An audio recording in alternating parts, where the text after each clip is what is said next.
दर्शकबिन नमस्कार छ। म सुरज पराजुलीको तर्फबाट आज फेरि म एउटा भिडियोको साथमा यहाँहरु समक्ष आएको छु। कस्ता खालका मान्छे हुन् यिनीहरुलाई हामीले के भन्ने? कसले जन्माउँछ यस्ता मानिसहरुलाई? कसरी आउँछ यिनीहरुको दिमागमा यस्तो गु? कसरी आउँछ? यो 3-4 वर्षको टाइममा निर्मला पन्त, सम्झना विक, अब फेरि यो गुलाब शाह खातुन, बर्दिवासको केस, फेरि एउटा 6 वर्षको नानीलाई बलात्कार गरेर जमिनमा गाडिएको अवस्था। कसरी आउँछ यस्तो दिमागमा? हे भगवान, मलाई त सुन्दै यो के लाग्छ। फेरि त्यहाँ लास भुइँमा भइरहेको छ। जनताले गएर उता गरिरहेछन्, आगो लगाउनेतिर गरिरहेछन्। बरु त्यो लासलाई पहिला उठाएर लगेर हस्पिटलमा, हैन, लासलाई अब के गर्ने, पोस्टमार्टमतिर लाने कि कसो गर्ने, त्योतिर नलागेर जनता पनि के भएको? अब फेरि जसको घरमा जसको बलात्कारीको घरमा आगो लगाउँदै हुनुहुन्छ उहाँहरूले, त्यो घरको छेउमा छिमेकीहरूको नजिक घरहरू छ। त्यो छिमेकीहरूको के दोष? भोलि त्यो घर आगो लाउँदै लागेर पुरै जल्यो भने त्यो छेउको घर पनि त जान्छ नि, होइन र? नेपालमा के भइरहेको छ? यो बलात्कारको घटना, बलात्कार जताततै यो के भइरहेछ? यति त मिडियामा आएको कुरो, जम्मा 3 जनाको जस्तो यो निर्मला पन्त, सम्झना विक, अहिले यो जुन बर्दिवासको हाल आज मात्रै आएको घटना, यो यति त मिडियामा आएको थियो। तर नआएको पनि कतिपय गाउँहरूबाट नआएको कुराहरू पनि छ। त्यति त झन् कति होला? कसरी जन्मिन्छन् यस्ता नालायकहरू? यिनीहरूलाई वास्तवमा भन्यो भने जिउँदै आगो लगाउनुपर्छ। मेरो विचारमा यिनीहरूलाई जिउँदै आगो लगाउनुपर्छ। बिचरा हेर, त्यो 6 वर्षको नानी हो, जसले दुनियाँ पनि राम्रोसँग देखिएको थिएन, जसले दुनियाँ पनि राम्रोसँग हेरिसकेको थिएन। बिचरा उसको घरको परिवारमा के भइरह होला, कि कस्तो वज्रपात भइरह होला, सोच्दा पनि एउटा काली लागेर आउँछ मलाई त। अब नेपाल सरकारले जति सक्दो छिटो त्यो हत्यारालाई लगेर थुनेको मात्रै छ अहिले, हैन, उनलाई जति सक्दो छिटो त्यो हत्यारालाई लगेर रुखमा झुन्डाउनुपर्छ मेरो विचारमा। तब मात्र यो बलात्कारको श्रृंखला, जुन बलात्कारको चलिरहेको छ, यसलाई बन्द हुन्छ। बलात्कारको घटना यो कस्तो के भइरहेछ देशमा? हेर्यो जताततै हत्या, हिंसा, बलात्कार के भइरहेछ यो? अब हामी कुरा गरौं यो बलात्कारको श्रृंखला, जुन यो निर्मला पन्तको हत्यारा पत्ता लागेको छैन अझै, पुलिसले कतै केही पत्ता लगाएको छैन। फेरि सम्झना विकको त्यही हालत छ। फेरि अर्को, देशमा हामी कसरी सुरक्षित छौं त? अब यो देशमा हामी कसरी सुरक्षित छौं? के हामी सुरक्षित छौं? हाम्रो चेलीबेटीहरू के सुरक्षित छन् त?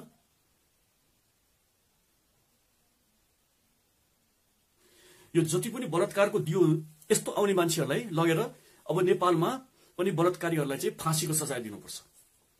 अनि मात्रै यो जुन यस्तो गर्नुभन्दा पहिला मान्छेले 100 चोटि सोच्छ। अब भने नेपालको कानूनमा भन्ने हो भने नेपालको कानूनमा बलात्कारीलाई झुन्ड्याएरै मार्नुपर्छ मेरो विचारमा चाहिँ। अब यो अति भयो, हुनु पनि अति नै भयो त। यता सुन्यो बलात्कार, उता सुन्यो हत्या, उता सुन्यो भ्रष्टाचार।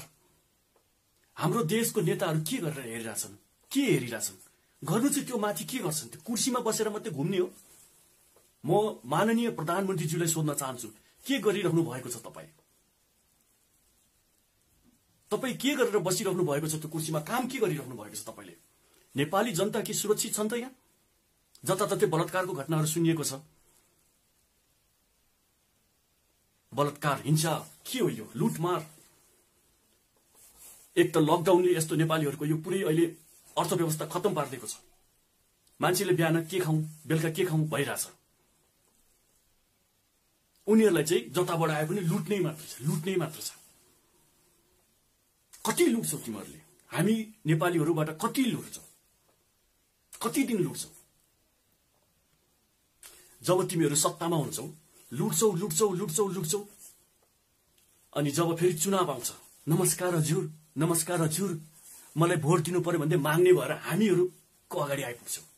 ए लाटो प्रधानमन्त्रीज्यू कहाँ हुनुहुन्छ तपाई? आउनुस्, तपाईको सबैले पर्खिरहेका छन्, बोल्नुस्, काम गरेर देखाउनुस्, उखान टुक्का मात्रै नगर्नुस्। नेपालीहरू तपाईको उखान टुक्कादेखि सबै दिक्क भइसकेका छन्। तपाईलाई के लाग्छ, नेपाल चल्छ त उखान टुक्काले? देश चल्छ उखान टुक्काले? त्यत्रो वर्ष जेल बसेर आएको मान्छे भन्नुहुन्छ, तपाई मान्छे मारेर जेल बसेर आउनुभयो हैन? कुनै एउटा राजनीति उसमा त सब्जेक्टमा त तपाई गएर बस्नु भएको होइन। अब तपाईहरु जस्तो नेताहरूलाई चाहिँ हामी युवाहरूले निकालेर फाल्ने दिन आइसकेको छ। अब प्रत्येक घरबाट युवाहरू निस्किने बेला भएको छ। देखिराख्नु भएको छ, यता हेर्यो बलात्कार, यता हेर्यो हत्या, यता हेर्यो के छ, यता हेर्यो के छ, दिमाग खराब भइसक्यो। विदेशबाट बस्ने नेपालीहरू त्यस्तै छ हालत। म पनि विदेश बसेर आएको, पहिला बहराइन बसेँ, म कतार बसेँ हैन? नेपालको राजनीति ठुक्का। अब यो राजनीतिलाई हामी जस्तो युवाहरूले देशलाई राम्रो बनाउनु पर्छ। यो बुढा सडी गलेका सबलाई निकालेर फाल्नु पर्छ। यिनीहरूलाई जति पनि यो बुढाहरू हुनुहुन्छ देश बिगार्ने हो, यिनीहरूले देश बिगार्ने हो, देश बचाउने होइन। मलाई अस्ति भर्खर एउटा हेमराजजीको एउटा कुरा साह्रै चित्त बुझ्यो। मलाई उहाँको इन्टरभ्यूदेखि लिएर हरेक कुरामा हेरिरहेको हुन्छु ज्ञानेन्द्र साईजीको। तर पछिल्लो अवस्थामा आएर ज्ञानेन्द्र साई पनि अलिकति चुकिराख्नु भएको छ, राजा ल्याउँछु भनेर, राजाको पक्ष ल्याउ भनेर। राजा ल्याउँदा के समस्याको समाधान हुन्छ त? के यो यस्तो घटनाहरू फेरि आउँदैन भन्ने ग्यारेन्टी छ?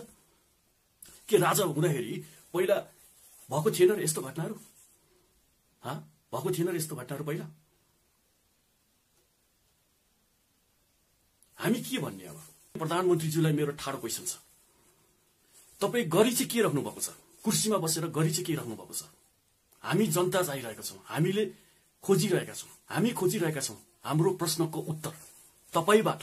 हामीले हाम्रो प्रश्नको उत्तर खोजिरहेका छौं कि तपाई कुर्सीमा बसेर गरी चाहिँ के राख्नु भएको छ? प्रचण्डजीसँग पनि फुट्नु पर्यो भन्ने यहाँ कुराहरू आइरहेको छ आज मात्रै। के हो यो गठबन्धन?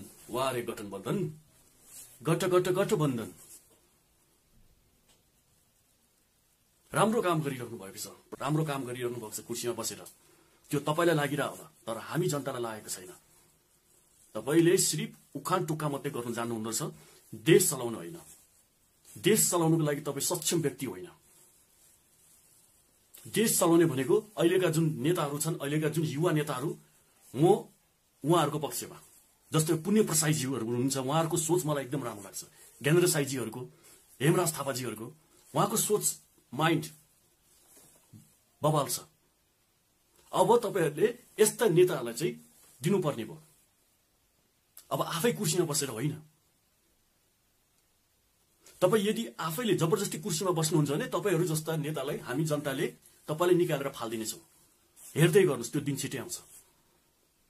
हेर्दै गर्नुस् र मन्त्रीगणहरू सबैजनाले हेर्दै गर्नुस्। पर्खिनुस् केही समय, तपाईहरुलाई निकालेर कसरी फालिन्छ, च्यातेर फालिन्छ, बोरा च्याते जस्तो डर पारेर। बिचरा त्यो सानो नानी, 6 वर्षको नानी, अब उहाँलाई के, उहाँको जुन बलात्कारी, जुन त्यो सानो नानीको बलात्कारीलाई के गर्नुहुन्छ? तपाईहरुले छोड्दिनुहुन्छ कि के गर्नुहुन्छ? सजाय दिनु पर्यो। तपाईले माथिबाट पेल्नु पर्यो, त्यो बलात्कारीलाई सजाय होस्, कडा भन्दा कडा कारबाही होस्। हुन त पुलिसले बलात्कारीलाई पक्रिसकेको छ भन्ने न्यूजहरुमा छ, तर कडा भन्दा कडा सजाय पनि दिनु पर्यो। पक्रेर मात्रै हुँदैन, पक्रेर मात्रै हुँदैन, त्यसलाई जिउँदै जलाउनु पर्छ। यो भन्दिन कि म जिउँदै जलाउनु पर्छ, तर त्यसलाई कडा भन्दा कडा सजाय दिनुपर्छ, ताकि फेरि अर्को कुनै पनि चेलीबेटीहरूले यस्तो भोग्न नपरोस्। ए बैरो सरकार सुनिराख्नु भएको छ मैले के भनिरहेको छु? ए बैरो सरकार सुनिराख्नु भएको छ कि छैन?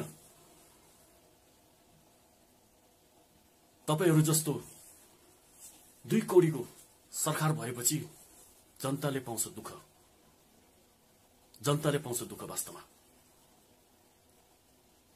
चाहेको के हो तपाईहरुले मैले बुझ्न सकिरहेको छैन। देशमा यस्तो भइरहेछ, चुपचाप कानमा तेल हालेर सुतिराख्नु भएको छैन? हाल्नुस् कानमा तेल। कति वर्ष हाल्नुहुन्छ? अब तपाईहरु जस्तो नेतालाई युवाहरूले फाल्नेछन् अब छिट्टै। युवाहरूले फाल्नेछन्।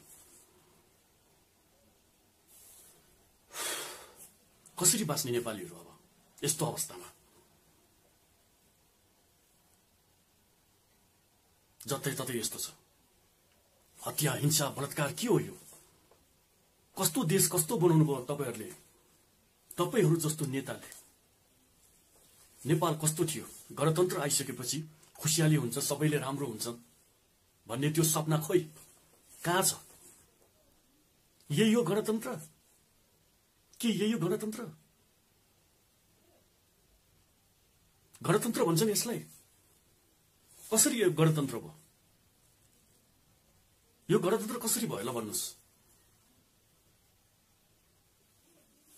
हे भगवान, यिनीहरू यो साडे यो गोरुहरूलाई जति कुरा गरे पनि जति भने पनि लाग्दैन, किनकि यिनीहरू बहिरा छन्, अन्धा छन् र लाटो पनि छन्।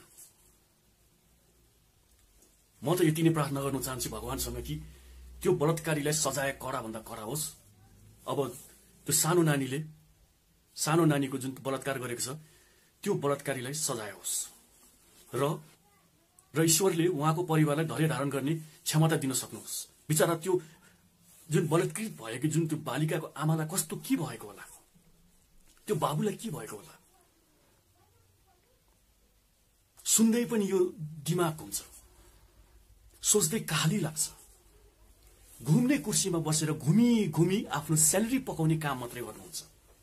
काम भने जिरो। अब तपाईहरू जस्तो झोले नेताहरूलाई, तपाईहरू जस्तो काम नलाग्ने, तपाईहरू जस्तो सडे गलेको बुढापाका नेता जो कामै छैन, देशको क्यान्सर, तपाईहरू जस्तोलाई टिपेर फाल्न हामी जस्तो जनताहरूलाई पनि आउँछ। तपाईहरू हेर्दै जानुस्, हेर्दै मात्रै जानुस्। Weight and watch. यति भन्दै दर्शकबिन त्यो सानो नानीको हार्दिक श्रद्धाञ्जली व्यक्त गर्दछु। त्यो सानो नानीलाई हार्दिक श्रद्धाञ्जली व्यक्त गर्दछु म।